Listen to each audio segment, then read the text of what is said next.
Good afternoon, everyone. It is 1 o'clock Central, so we will get started.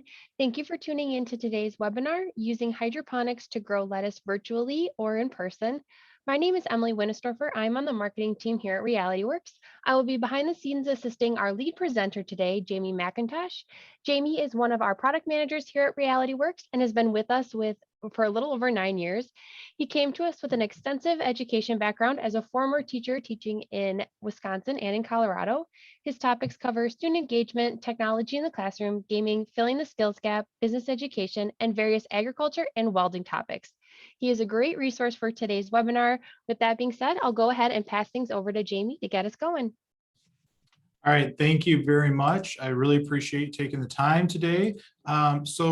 Welcome to our presentation on hydroponics, and kind of our fun way to begin is, let us learn how to grow. And that is what we're going to talk about today, is hydroponics and how you can use it to engage and bring hands-on learning into your classroom. And so really want to talk through and work through different ideas that we have in that world. So to get us started here, just a few kind of housekeeping things and things to help you with is that in this process, as we go through, we have a lot of different resources. And if you go to our website, realityworks.com, you will see all these different resources that we have to help you with this, as well as a COVID-19 response, as we are still kind of working through this. And we have remote learning, we have in-class learning, we have hybrids.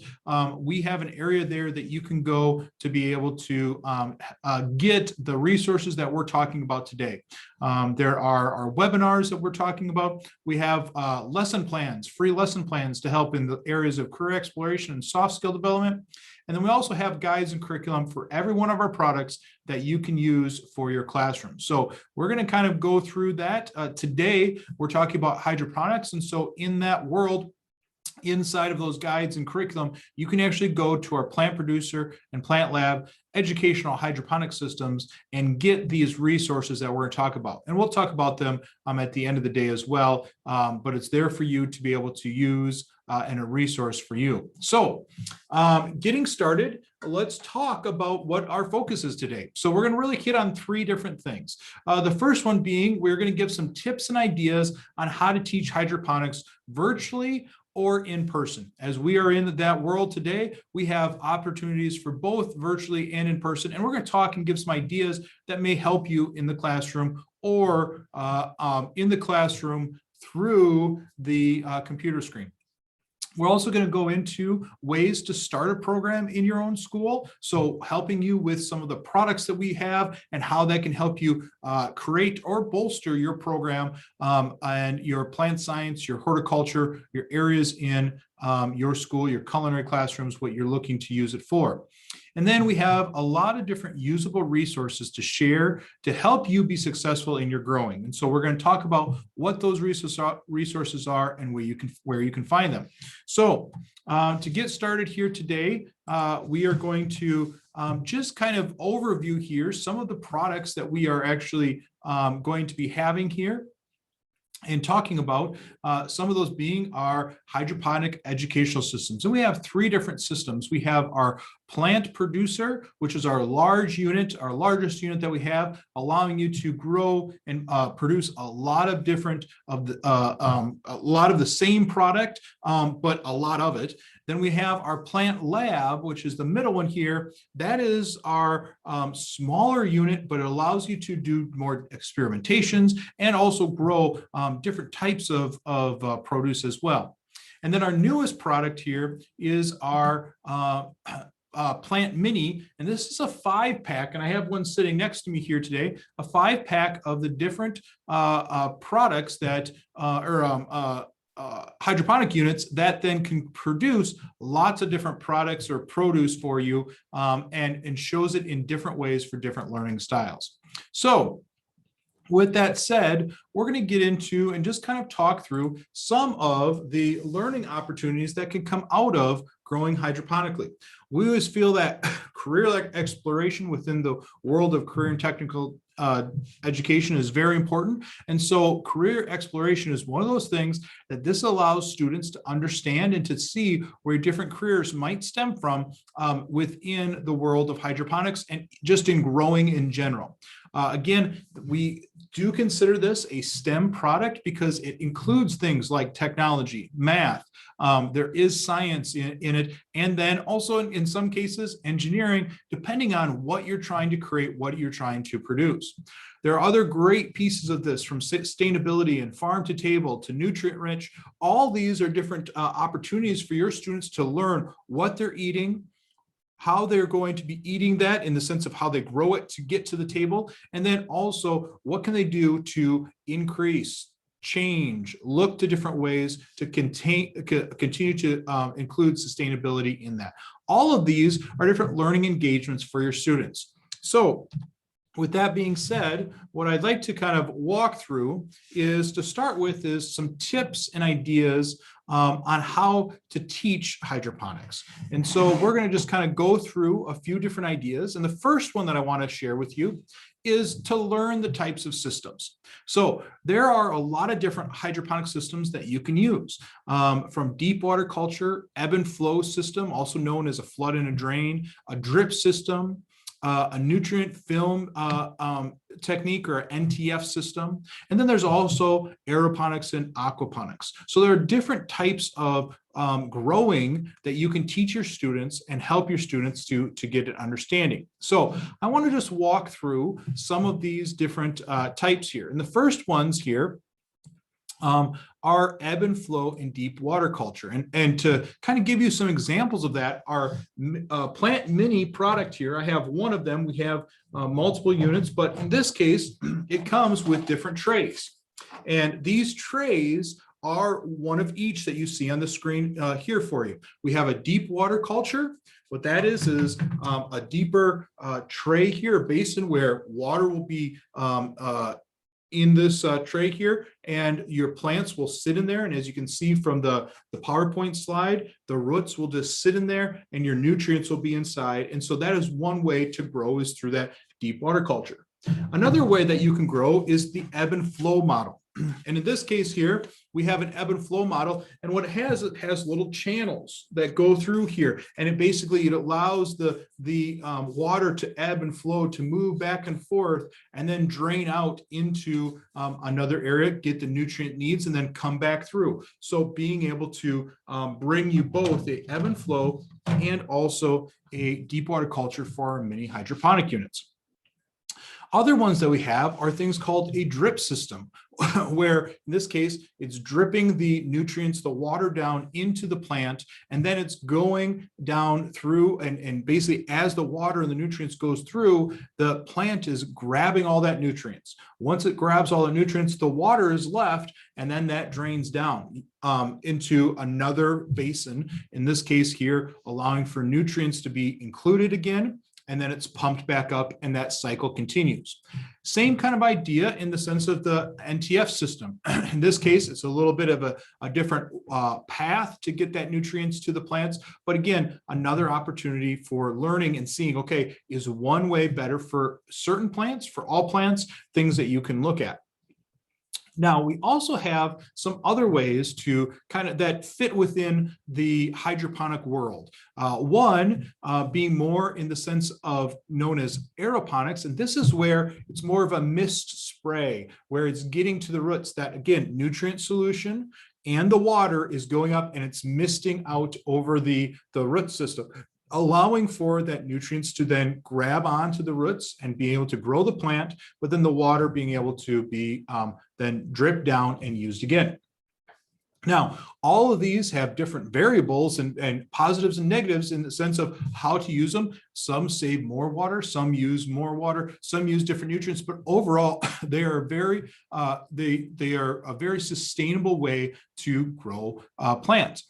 And so the other one then, a little different, is aquaponics. In this case, you are not including or adding nutrients into the system. What you are actually doing is you're letting fish do that for you. In that case, the fish will be fed. They then go to the bathroom. That waste of the fish is the nutrients that you're going to use, and then that gets to the water. That water then feeds those plants, and then the plants use that feed to then grow. And so it's a self-sustaining kind of capability there for aquaponics. Again, the difference, though, is now you're using something, the fish, to then help, and you have cause and effect in those different products. So learning and knowing the different types of systems can be very important for students. And that's a learning piece that, hey, do your students understand what they are? Now, in our case here, this is all part of our curriculum, and that is something that you can use and help students get the understanding and the base knowledge that they need in that world. Now let's talk about a few other ways to encourage growth. So a few other ways that we really kind of look at this. One of them is the idea of research. All right, other ways to get students to encourage understanding and growth. And this, again, as we talk virtually, sometimes this research part is something where if you have a hybrid classroom and they're in the classroom some days, they're out of the classroom some days, this research part could really help in that virtual learning opportunity. So cost benefit analysis. Now, growing hydroponically is one way to grow. You can use soil. You can grow it in greenhouses. You can do a lot of different types of ways to grow lettuce and other types of produce. But what are the costs? What are the benefits? So having students go and start looking at those cost benefit analysis. One of the things you will hear and you'll see within hydroponics is it is a great solution to take out certain factors, weather being one of those factors. When you're able to look at the weather all around you, when you talk about hydroponic growing, all of a sudden you can do that in any room that has electricity where you can plug in your grow lights, you can have your water pumps moving. Then all of a sudden you don't have to worry about if the rain comes, if the frost is there. You can do this anywhere, anytime. And we have students who are growing year round in the desert climates of Arizona, in the cold tundra climates of Alaska. You can do it anywhere. And that is a weather benefit. You don't have that issue because of the atmosphere. Other things that you can research, things like the nutrient amounts. How much nutrient should your plants be getting? Are they getting enough? Are they getting too much? That ties right into things like pH and electroconductivity or EC balances, and making sure that your plants are balanced in the sense of are they getting the nutrients they need? Are they have too much and it's not helping them? What is that going to do for you? And what is the right amount? This is also something where you can then, we'll talk in a minute about hands-on learning, trying those things and seeing how they're working.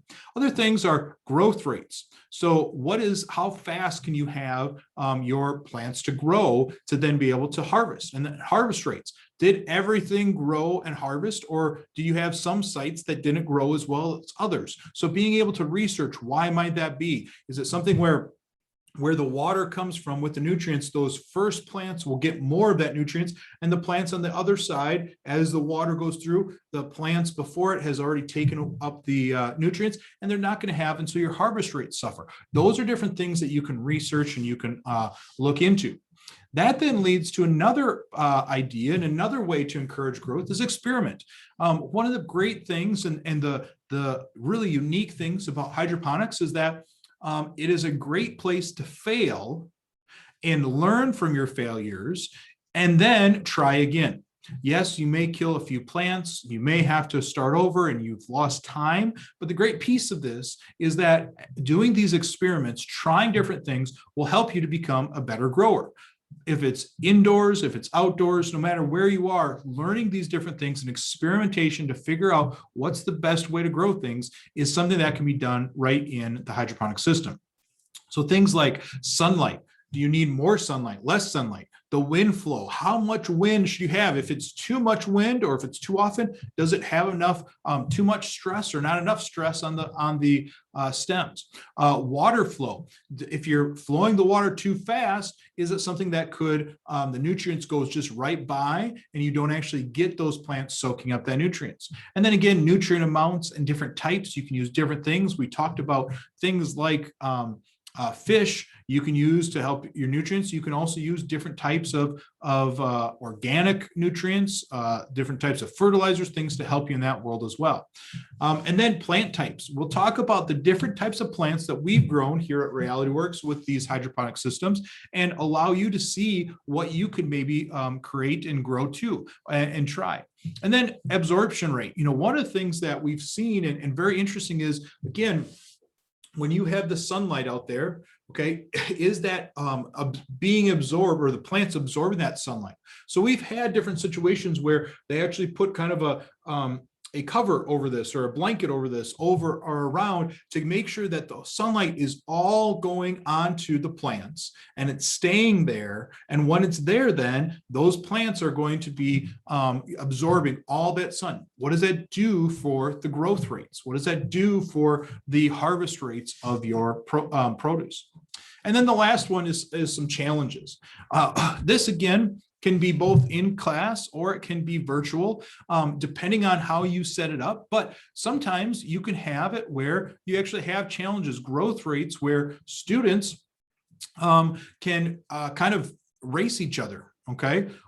You start all of your crops on the same day and you see in 10 days, who has the most growth. You see in 20 days and 30 days, depending on what you are growing, it might be 40 or 50 days.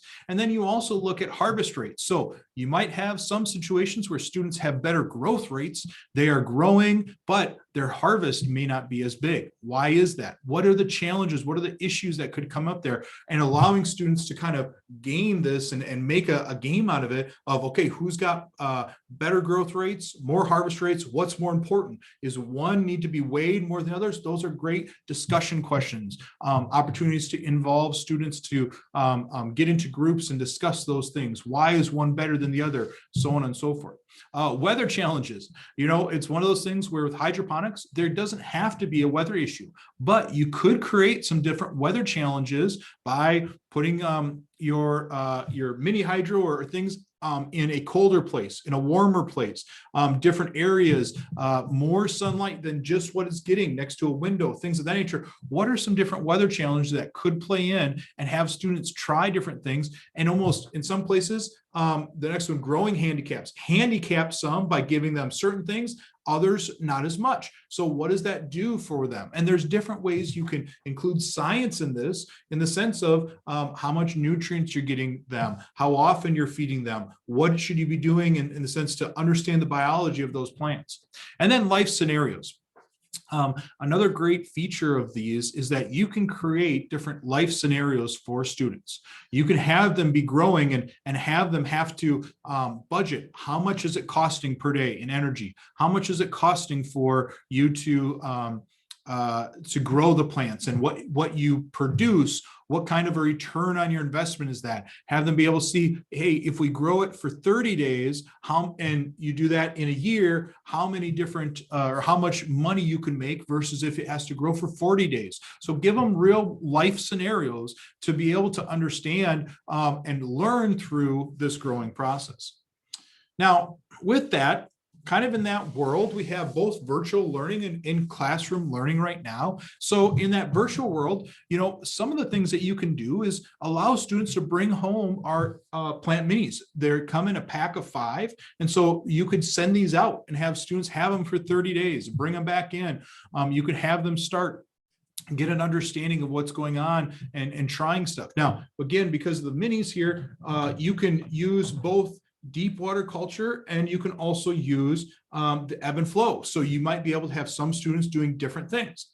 Another thing that you can do, and this is in the classroom, but have it for your students outside of the classroom, is plant some of the products. If you have, or you're using our plant producer or our plant lab, let them actually grow. You can get a video time lapse. You can do that. A lot of times, if you connect with your AV or your tech department, they may have a video camera that you can then do time lapse. I see them on Amazon all the time for $20, $30. You can do that and have it be show. And so students can see the time lapse of the growth and understand, okay, what is one day? What is 1 week? Have students, if they're able to do that, be able to take pictures of it every day or every week to be able to see what the difference happens in that room. And then there's also, research, again, growing and nutrient options when they're off-site, because if they're off-site, those are different opportunities they can do and learn and plan out what they want to grow, how they want to grow it. And then when they can be on site, set up those test labs and get themselves growing in that way. Other places here that you can do is germination opportunities and seed starting off-site. Give them the seeds, let them grow them. Even if you start it in those cases, have them start it in soil and then move it to hydroponics once it actually germinates and you can actually put it into one of our hydroponics sites. And so, clean it off and then move it. How does that transplant do? Did it kill the plant? Was it successful? Can you do those? What are some things you can engage with your students, even in the virtual world? Classroom learning then. This is a great opportunity as students are coming back to the classroom. You have time, group growing options. With plant producer and plant lab, you have different shelves. So have different groups of students own or be in charge of those different shelves that are growing those plants. Have them work together to chart what's going on.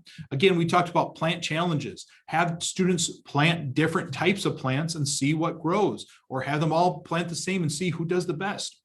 Other places that we've seen from teachers especially is this idea of a school hallway research projects. Put these out into the hallways so then your students can see, and not just your students, but other students passing by can see what's growing. This is something that engages students. They want to know how they are growing and what they're growing and how they're doing that.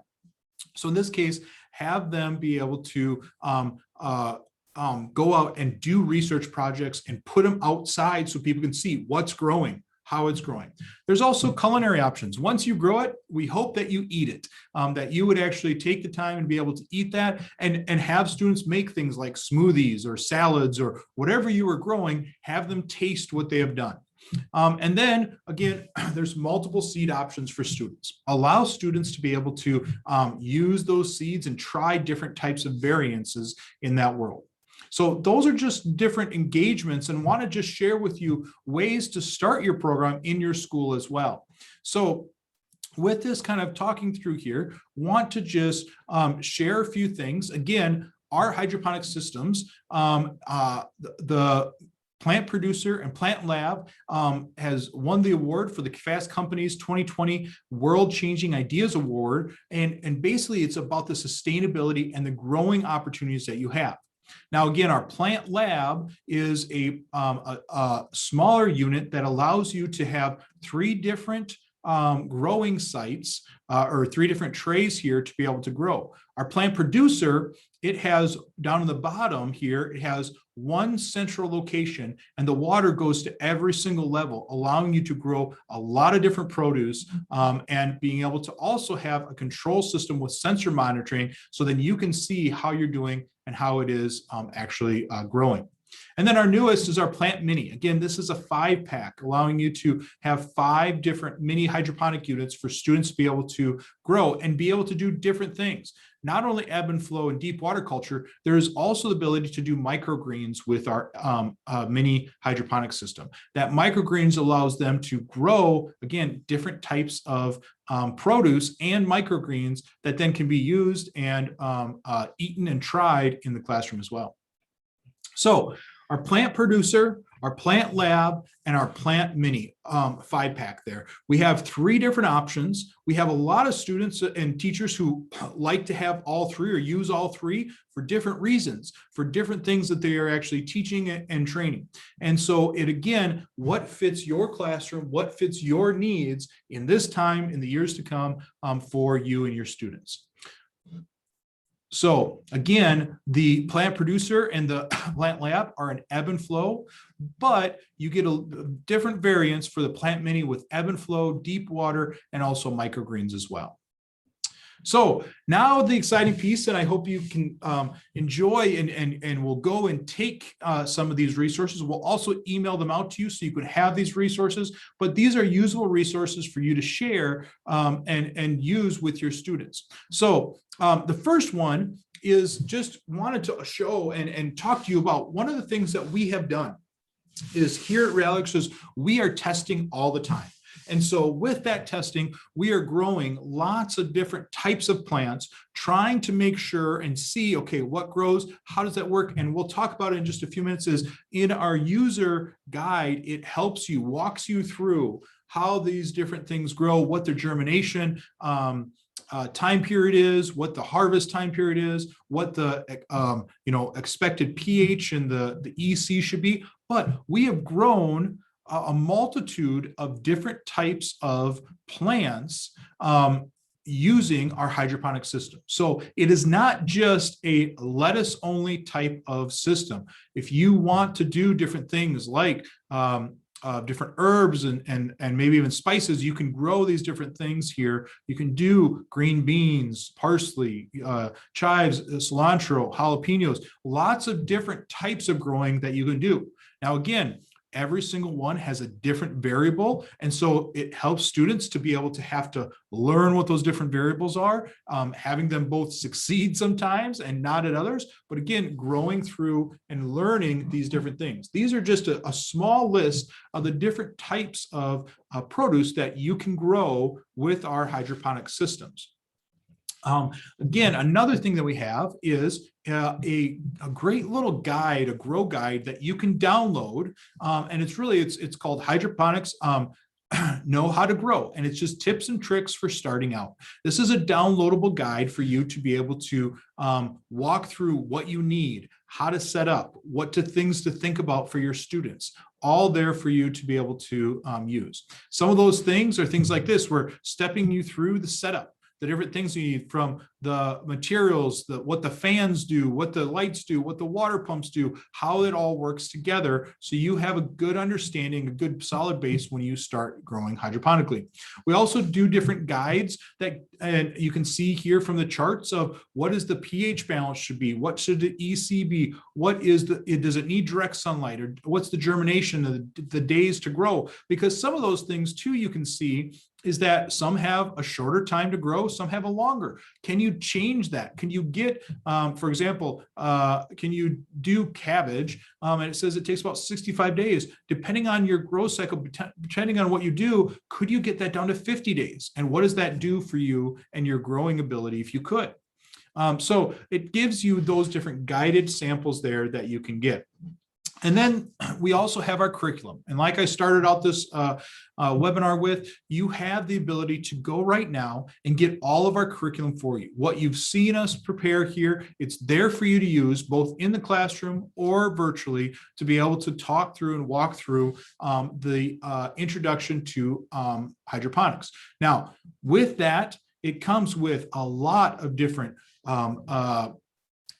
slide presentations, different ability to understand what you need and how you go about doing just what we have kind of talked today. It talks about the lights and the water nutrients and the airflow and the grow mediums and the plants themselves. So it walks you through all these different kind of features and helps you to get a good understanding before you even start going. So again, this is all opportunities for you to be able to use these resources to purchase these products that will help your students and be able to engage in these products. Again, like we started out here, you can go, all you have to do is go to our COVID-19 response, hit learn more. It'll bring you into the ability to go to guides and curriculum, and then that will go into plant producer and plant lab. And that then gives you the download, the user guide, the curriculum and the slides, all downloadable for you to use at your leisure and what your needs are. The other feature here that we talked about is if you go to Realityworks, if you go to our hydroponics area and you click on the hydroponics education implementation, it brings you right to the guide where you can download this know how to grow guide, which will help you get started in that world. So with that said, I want to say thank you for your time and the time that we've had here. And if you have any questions, please feel free to put them in the chat area, and we can answer any of those questions that you may have. So want to be able to help you in that area. And hopefully this was helpful for you as you look into hydroponics and how to grow, or if you need a little bit more help, make sure you contact us, as we can then help you set up and get your students interacting and growing in the world of hydroponics.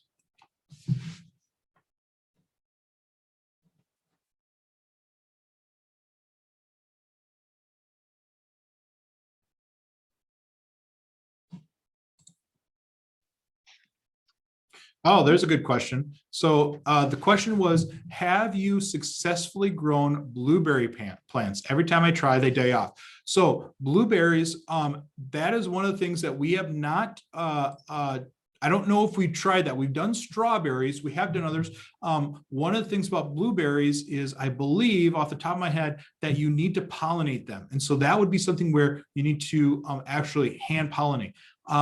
I will have to go back and check. I don't believe we have done blueberries. We have done strawberries. I think we've tried raspberries. I don't know if we've done blueberries. So I don't have a for sure answer, but it is something where we have tried a lot of different things. And one of the things that we've tried, and this has worked, is in talking about pollinating, if you have to actually pollinate yourself, you can do that. Hydroponics allows you to do that. You just have to be kind of the bee in that sense, or pollinate yourself, or you can buy them on Amazon. Okay. So, and be able to do that. So those are things that you can do and pollinate, but we have not done blueberries, I don't believe. So that might be something to try. We'll have to try that.